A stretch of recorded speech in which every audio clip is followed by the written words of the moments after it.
Olá, meus queridos amigos, muito boa noite. Muito boa noite, muito boa noite. Hoje é sexta-feira, dia 4 de maio. Mais uma vez, muita luz e muita paz é o seu coração. Começando mais uma pílula noturna do nosso amado Evangelho. Você já sabe, pílula noturna, nosso espaço para perguntas e respostas que você tem aqui com todo carinho, né? Com toda a nossa atenção. Fiquem totalmente à vontade para enviar suas perguntas, suas respostas no nosso Instagram, que é o nosso canal oficial, né, de contato com vocês, insti.ricardomelo. Vamos lá? Gente, hoje dois temas muito, mas muito demandados aqui no decorrer dos últimos dias.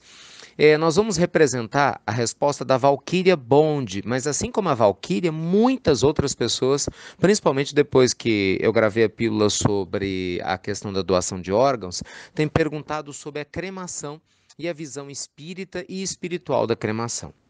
Gente, vamos entender alguns pontos, né?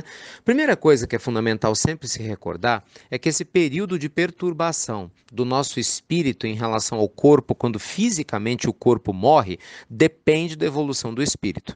Tanto que existe uma expressão muito comum que às vezes o corpo morre, mas o espírito não desencarna. Como que isso funciona? Um espírito muito apegado à matéria, muito materialista, né? Uma pessoa que infelizmente não aproveitou seus dias na Terra para espiritualizar-se, acaba que no momento da vida física cessar no corpo orgânico, ele ainda se encontra ligado diretamente a esse corpo e dependendo do nível de apego, demora muito sim para ele se desligar. Por isso a gente fala que o corpo morreu, mas o espírito não desencarnou. Daí a expressão desencarnação seria uma morte, digamos, completa, em que o corpo já não tem mais vida física e o espírito também se desenlaçou, quer dizer, os laços fluídicos que prendem o espírito ao corpo não existem mais. Então esse período, gente, ele é relativo e depende da evolução moral de cada um de nós, entende? Não existe uma fórmula matemática. O livro Céu e Inferno, por exemplo, Allan Kardec, veja, nós estamos falando do século XIX, né? O livro Céu e Inferno foi publicado no século XIX. Kardec já trazia relatos de espíritos na segunda parte do livro Céu e Inferno, retratando que sofriam as dores físicas do ato da decomposição cadavérica. Porque, muito apegados à matéria, o corpo foi enterrado e o espírito não tinha conseguido se desenlaçar. Em contrapartida, a gente conhece inúmeros casos de irmãos nossos de várias religiões extremamente espiritualizados, bondosos, que assim que o corpo, né, falece, morre, né, fisicamente falando, o espírito nem mesmo sabe qual o destino que se dá ao corpo, porque ele está tão ligado ao mundo espiritual, tão desprendido da matéria, que embora ele reconheça, né, a importância do corpo, ele já não se apega mais a ele. Então, meus amigos, dito isso, fica fácil entender a recomendação que a gente recebe da espiritualidade superior sobre a cremação. A cremação é um processo saudável, higiênico, que vem sendo adotado em países cristãos já há um bom tempo, chegou de maneira oficial na década de 70 no Brasil e hoje se tornou uma prática comum. Chico Xavier foi questionado a esse respeito e o espírito de Emmanuel, né, não se omitiu, né, deixando muito claro, e é uma resposta muito lógica. O conselho que se dá é que se espere pelo menos em torno de 72 horas antes de cremar o corpo de um de nós, né? Por que esse prazo? Seria uma espécie de, abre aspas, prazo médio para que pelo menos houvesse um espaço maior de tempo para que o espírito pudesse se desmembrar, se deslocar, se desenlaçar, melhor dizendo, do corpo físico. Ainda assim, levando em consideração que esse prazo, claro, pode ser muito maior ou pode ser muito menor, dependendo da evolução moral do ser. Mas o que se recomenda é que se pelo menos seja maior do que as normais 24 horas, né, que se dá muitas vezes para um enterro comum, né, em que se enterra o corpo físico de alguém.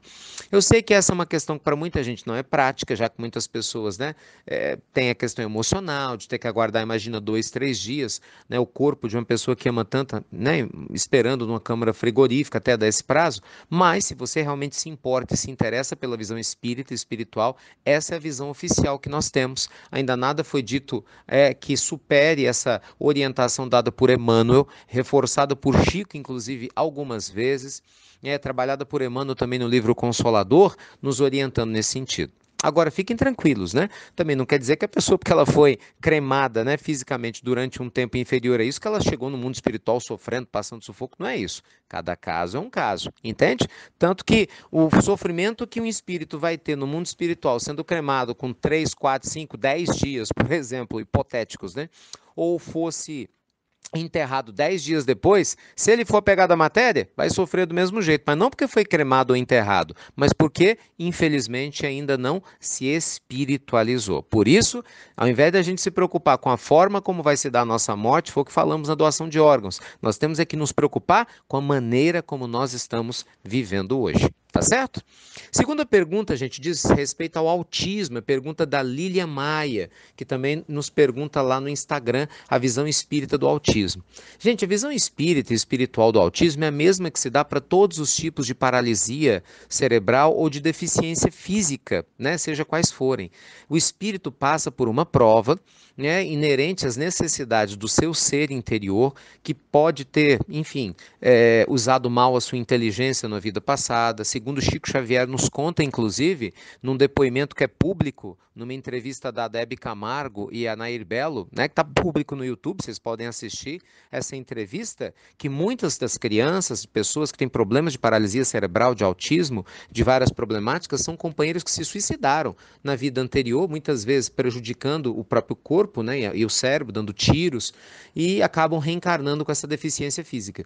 Mas o companheiro que tem autismo, eu fico muito à vontade de falar disso, vocês muito bem sabem, eu tenho uma irmã muito amada e querida, né, da minha família, minha irmã que eu amo tanto, que tem autismo. É um presente grande, porque independente do que esse espírito fez no passado, ele está agora se espiritualizando, não é? E dá oportunidade para a família também se espiritualizar. Porque assim como no caso do autismo, né, em outros casos de paralisia cerebral ou de deficiência física, também é um convite para a família, não é verdade, meus amigos, que recebe esse companheiro, essa companheira querida, a amar, a exercitar a paciência, o carinho, a doação, já que esses companheiros nossos, né, esses irmãozinhos, demandam um nível de atenção maior do que uma pessoa, né, que está plenamente, digamos, consciente, dona das suas faculdades mentais e físicas, não é verdade? Então, tudo está como tem que ser. Nada acontece por acaso. Lembremos-nos sempre que o amor, gente, é a medida certa de todas as coisas, né? Não importa em qual papel seja, tá bom? Então que Jesus abençoe vocês nessa sexta-feira. Aproveitem bastante o final de semana. Continuem enviando suas dúvidas, seus comentários. Inste. Ricardo Melo. E na medida do possível nós vamos responder para vocês aqui com todo carinho, tá certo? E olha, lembrando, hein? Você já é um divulgador das Pílulas do Evangelho? Suas listas de transmissão têm mais de 100 participantes? Se tiver, fique ligado. Semana que vem eu vou divulgar aqui, né, novidades a respeito. Se você ainda não divulga e não expandiu as pílulas e tem para quem expandir e divulgar, com certeza o faça que você não vai se arrepender. Depois vocês vão saber por quê, tá bom? Então que Deus te abençoe e te ilumine. Ótima sexta-feira para todos e você já sabe, né? Obrigado por compartilhar as pílulas do nosso amado Evangelho e até breve, até muito, muito breve, meus amigos queridos.